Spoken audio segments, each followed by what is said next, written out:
राजस्थान सरकार पशुपालकों के लिए लेके आई है मुख्यमंत्री मंगला पशु बीमा योजना। इस बीमा योजना के तहत पशुपालकों के पशुओं का बीमा राजस्थान सरकार बिल्कुल निःशुल्क करने जा रही है। इस बीमा योजना के तहत आप अपने गाय का बीमा करवा सकते हैं, भैंस का करवा सकते हैं, बकरी का करवा सकते हैं और ऊँट का करवा सकते हैं। अगर आपके पास भैंस व गाय है तो अधिकतम 2 पशुओं का बीमा करवा सकते हैं। अगर आप 2 गाय को करवाना चाहते हैं तो 2 गायों का करवा सकते हैं। 2 भैंस का बीमा करवाना चाहे तो 2 भैंस का करवा सकते हैं। इसी प्रकार से अगर आप 1 गाय का और 1 भैंस का बीमा भी करवा सकते हैं। अगर बकरी व भेड़ का बीमा करवा रहे हैं तो अधिकतम 10 यहाँ पे पशुओं का बीमा आप करवा सकते हैं। इसी प्रकार से अगर ऊँट का बीमा करवा रहे हैं तो अधिकतम 1 पशु का बीमा आप करवा सकते हैं। अगर बात की जाए कि पशुओं की आयु कितनी होनी चाहिए तो गाय के मामले में 3 साल से 12 साल के बीच में आयु होनी चाहिए। भैंस के मामले में 4 से 12 साल के बीच में आयु होनी चाहिए।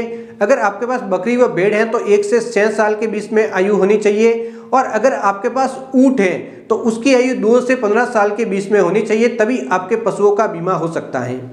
जब भी आप अपने पशुओं का बीमा करवाएंगे तो उसके ऊपर टैग लगे हुए होने जरूरी हैं। अगर आपके पशुओं पर टैग लगे हुए नहीं है तो भी आपके पशुओं का बीमा नहीं होगा।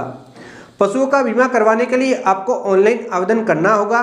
इसके लिए एक तो जन आधार कार्ड की जरूरत पड़ेगी और यहाँ पे जो आवेदक है उसका पशुओं के साथ फोटो कैप्चर करना होगा। तो यहाँ पे उसका फोटो कैप्चर करके भी ऑनलाइन आवेदन के दौरान अपलोड करना होगा। जब भी आप अपने पशुओं का बीमा करवाएंगे और उसके बाद अगर आप अपने पशु को बेच देते हैं या फिर किसी को गिफ्ट दे देते हैं, उस मामलों में आपका बीमा निरस्त माना जाएगा, आपको कोई भी क्लेम नहीं मिलेगा। जब भी आपके पशुओं की मृत्यु होती है तो उसकी सूचना बीमा विभाग को आपको देनी होगी। उसके बाद उसका वेरिफिकेशन होगा, पोस्टमार्टम होगा और उसके बाद उसकी डिटेल ऑनलाइन अपलोड की जाएगी। उसके 21 दिनों के बाद आपको बीमा राशि मिलेगी। अगर बात की जाए कि बीमा राशि कितनी मिलेगी तो अगर आप गायों का बीमा करवाते हैं तो यहाँ पे प्रतिदिन 1 लीटर दूध के 3000 रुपये क्लेम यहाँ पे मिलता है। फॉर एग्जाम्पल आपके गाय का प्रतिदिन का दूध उत्पादन क्षमता 10 लीटर है तो यहाँ पे प्रति लीटर 3000 के हिसाब से यहाँ पे आपको 30,000 रुपये मिलेंगे। अगर आपके पशु की यहाँ पे दूध देने की क्षमता बहुत ज़्यादा अधिक है तो उस मामलों में अधिकतम 40,000 रुपये का बीमा क्लेम मिलेगा। अगर उससे प्रति लीटर दूध के हिसाब से राशि ऊपर जा रही है तो भी आपको बीमा क्लेम 40,000 रुपये ही मिलेगा। भैंस के मामले में भी यही नियम रहेगा और अगर आपके पास ऊँट है तो उसका भी 40,000 रुपये का क्लेम मिलेगा। उसी प्रकार से बकरी व भेड़ के लिए 4,000 रुपये का क्लेम मिलेगा अगर आपके पशु की मृत्यु हो जाती है। तो जब भी आपके पशु की मृत्यु होती है तो बीमा विभाग को सूचना देनी है और उसके बाद पशु चिकित्सालय के द्वारा यहाँ पे आपके जो भी पशु हैं उसका यहाँ पे पोस्टमार्टम होगा और पोस्टमार्टम के बाद जो भी सूचनाएं वगैरह हैं वह ऑनलाइन अपलोड होगी और उसके 21 दिनों के बाद आपको क्लेम मिल जाएगा। तो आपको ऑनलाइन आवेदन करने के लिए इसका जो ऑफिशियल पोर्टल है वहाँ से ऑनलाइन आवेदन करना है। तो ऑनलाइन आवेदन किस प्रकार से होगा तो कुछ ही देर के अंदर मैं आपको जानकारी देने वाला हूँ। तो आवेदन से पहले कुछ एक और जानकारी आपके लिए बहुत ही ज़्यादा जरूरी है। जब भी आप ऑनलाइन आवेदन करेंगे तो आवेदन के बाद ये कंफर्म नहीं है कि आपका बीमा हो चुका है। यहाँ पे एक बार आवेदन आएंगे उसके बाद उसके अंदर से कुछ एक लोगों का चयन किया जाएगा। अगर आपका चयन होता है तो बीमा विभाग के द्वारा SMS के माध्यम से सूचना दे दी जाएगी और आपके पंचायत स्तर पे कैंप लगेंगे और वहाँ पे बुलाया जाएगा और वहाँ पे आपके पशु का बीमा हो जाएगा।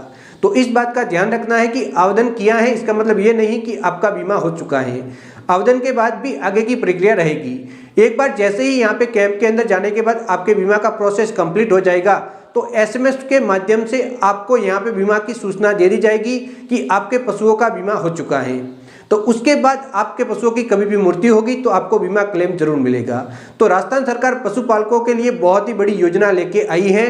तो आप भी अगर पशुपालक हैं तो आपको भी इस योजना में आवेदन करके इस योजना का बेनिफिट जरूर लेना चाहिए।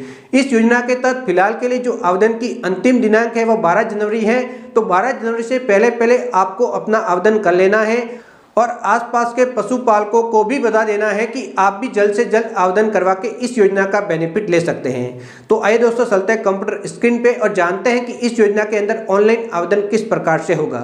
इसी वीडियो के नीचे लिंक मिलेगा, वहाँ पे क्लिक करके इस पोर्टल पे आ जाना है। यहाँ पे मुख्यमंत्री मंगला पशु बीमा योजना की जानकारी मिल जाएगी। तो यहाँ पे आपको जस्ट क्लिक करना है आवेदन करने के लिए। यहाँ पे क्लिक करते ही मुख्यमंत्री मंगला पशु बीमा योजना के पोर्टल पे आ जाएंगे।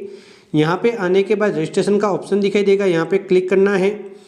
यहाँ पे क्लिक करने के बाद यहाँ पे और उसके बाद यहाँ पे जन आधार कार्ड नंबर डालने हैं जिसका आप आवेदन करने जा रहे हैं। उसके बाद फेस डिटेल पे क्लिक करना है। उसके बाद एक OTP नंबर भेज दिए जाएंगे जो कि जन आधार कार्ड के साथ लिंक मोबाइल है। फिर ओके पे क्लिक करना है। फिर यहाँ पे कंप्लीट डिटेल आ जाएगी। ओनली आपको जांच करनी है। यहाँ पे जन आधार कार्ड से ऑटोमेटिक सभी डिटेल आ जाती हैं। इसके अंदर कोई भी आप बदलाव नहीं कर सकते। मदर्स नेम आ गया, जन्म दिनांक, मोबाइल, जिला, ब्लॉक, ये सब कुछ जानकारी एड्रेस तक आ जाएगी। उसके बाद आपको यहाँ पे एक नॉमिनी सेलेक्ट कर लेना है, जिसे कि परिवार के अंदर से कोई भी एक सदस्य होता है तो वह आप जस्ट यहाँ पे सिलेक्ट कर लेंगे। नॉमिनी यहाँ पे सिलेक्ट करने के बाद यहाँ पे पशुपालक का पशुओं के साथ एक फ़ोटो अपलोड करना है। तो पशुओं के साथ खड़े रह के एक फ़ोटो कैप्चर करना है और उसे जस्ट यहाँ पे अपलोड कर लेना है। ये अपलोड होने के बाद आगे बढ़ना है। उसके बाद संसद निर्वाचन क्षेत्र आप ले लेंगे यहाँ पे क्लिक करके। उसके बाद यहाँ पे क्लिक करके आपको यहाँ पे विधानसभा क्षेत्र लेना है। उसके बाद गोपाल क्रेडिट कार्ड बना हुआ है तो गोपाल क्रेडिट कार्ड लेना है, यस करके, और डिटेल भरनी है, नहीं है तो नो। लखपति दीदी में पंजीयन हो रखा है तो डिटेल भरनी है, वरना फिर नो लेना है। उसके बाद यहाँ पे पशु विवरण पे आ जाएंगे। पशु विवरण के अंदर पशु का प्रकार के अंदर पशु का प्रकार ले लेना है। तो जैसे कि गाय हो गई, भैंस हो गई, बकरी, ऊँट, जो भी पशु है वह आपको यहाँ पे सिलेक्ट करना है। फिर पशुओं की संख्या लिखनी है यहाँ पे। उसके बाद जैसे ही पशु लेके संख्या लिखेंगे तो नीचे कॉलम ओपन हो जाएंगे। तो इन सभी कॉलम के अंदर एक एक पशु की जानकारी भर लेनी है, जो भी आपके पशु हैं। तो मैंने यहाँ पे गाय ली है तो सबसे पहले फर्स्ट गाय की डिटेल मैं यहाँ पे भरूंगा। तो जो टैग नंबर होते हैं वह यहाँ पे डालने, पशुओं पे जो टैग लगे हुए होते हैं, जो कि आपको पहले टैग लगवा लेना है अपने पशु पे, और वो टैग संख्या यहाँ पे लिख लेनी है। टैग संख्या लिखने के बाद यहाँ पे पशु की आयु लिखनी है। नियम के अनुसार यहाँ पे देख सकते हैं ऑटोमेटिक आ जाएगी। जो भी पशु लेंगे तो उसके नियम के अकॉर्डिंग जो आयु सीमा आ जाएगी। तो दोस्तों गाय ली है तो 3 से 12 साल है, तो 3 से 12 साल आ चुकी हैं। तो यहाँ पे आप सेलेक्ट कर लेंगे। तो यहाँ पे देख सकते हैं सभी दिखाई दे रही है, तो मैं यहाँ पे सिलेक्ट कर लेता हूँ आयु कितनी है गाय की। उसके बाद गाय की आयु लेने के बाद गाय की जो दूध देने की क्षमता है वह कितनी है। तो यहाँ पे दिन की जो भी क्षमता है वो लिखनी है। दैनिक दूध क्षमता यानी कि सुबह शाम मिला के कितना दूध देती है गाय हो गई, भैंस हो गई, तो वो आपको लिखना है। तो यहाँ पे आप दूध उत्पादन क्षमता लिख लेंगे। उसके बाद यहाँ पे दूसरे पशु का लिखेंगे इसी प्रकार से।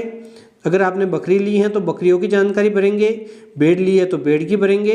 तो ये एक एक करके आप कंप्लीट जानकारी भर लेंगे। तो यहाँ पे सेकंड जानवर के यहाँ पे टैग नंबर मैं लिख लूँगा, फिर उसकी आयु लिखूंगा, फिर दूध देने की क्षमता, और ये काम कंप्लीट हो जाएगा। इस प्रकार से ये जानकारी भरने के बाद फाइनली आपको सेव पे क्लिक करना है। पूरी जांच करने के बाद आपका आवेदन सबमिट हो जाएगा, और सबमिट होने के बाद इस प्रकार से आपको एक आवेदन क्रमांक मिल जाएंगे, और इस प्रकार से ऑनलाइन आवेदन हो जाएगा। तो ये तरीका रहता है ऑनलाइन आवेदन करने का। एक बार आवेदन हो गया तो उसके बाद आगे की प्रक्रिया क्या रहती है मैं आपको ऑलरेडी बता चुका हूँ। यह तरीका था इस योजना में ऑनलाइन आवेदन करने का। आप कंप्लीट डिटेल में समझ चुके होंगे। आवेदन के बाद अगर आपका चयन होता है तो आपको SMS के माध्यम से सूचना दे दी जाएगी, और जहां पे कैंप लगेगा वहां पे बुलाया जाएगा, और वहां पे बीमा विभाग के द्वारा आपके पशुओं के बीमा का कंफर्मेशन हो जाएगा। और उसके बाद SMS के माध्यम से आपकी सूचना दे दी जाएगी कि आपका बीमा हो चुका है, और उसके बाद आपका जो भी काम है कंप्लीट हो जाएगा। उसके बाद किसी भी दुर्घटना के अंदर आपके पशु की मृत्यु होती है तो उसकी सूचना आपको बीमा विभाग को देनी है तुरंत, तभी आपको क्लेम मिलेगा, वरना फिर क्लेम से वंचित आप बीमा करवाने के बावजूद भी रह सकते हैं। तो एक बार सूचना देने के बाद जब भी पोस्टमार्टम आपके पशु का हो जाएगा, और उसके 21 दिनों के बाद आपकी जो भी बीमा क्लेम राशि आपके पशु के दूध उत्पादन क्षमता के अनुसार बन रही है वह आपको दे दी जाएगी। तो आप कंप्लीट डिटेल में समझ चुके होंगे कि राजस्थान सरकार की जो नई योजना है वह क्या है और इसके अंदर आवेदन किस प्रकार से होते हैं। अगर आपको जानकारी अच्छी लगी हो तो चैनल को सब्सक्राइब करना है, क्योंकि आने वाले समय में सरकारी योजना प्लस उनके आवेदन की जानकारी हमारे चैनल पे आपको मिलती रहेगी। तो चैनल को सब्सक्राइब करके ऑल नोटिफिकेशन ऑन करना बिल्कुल आपको नहीं भूलना है। तो बाय बाय दोस्तों।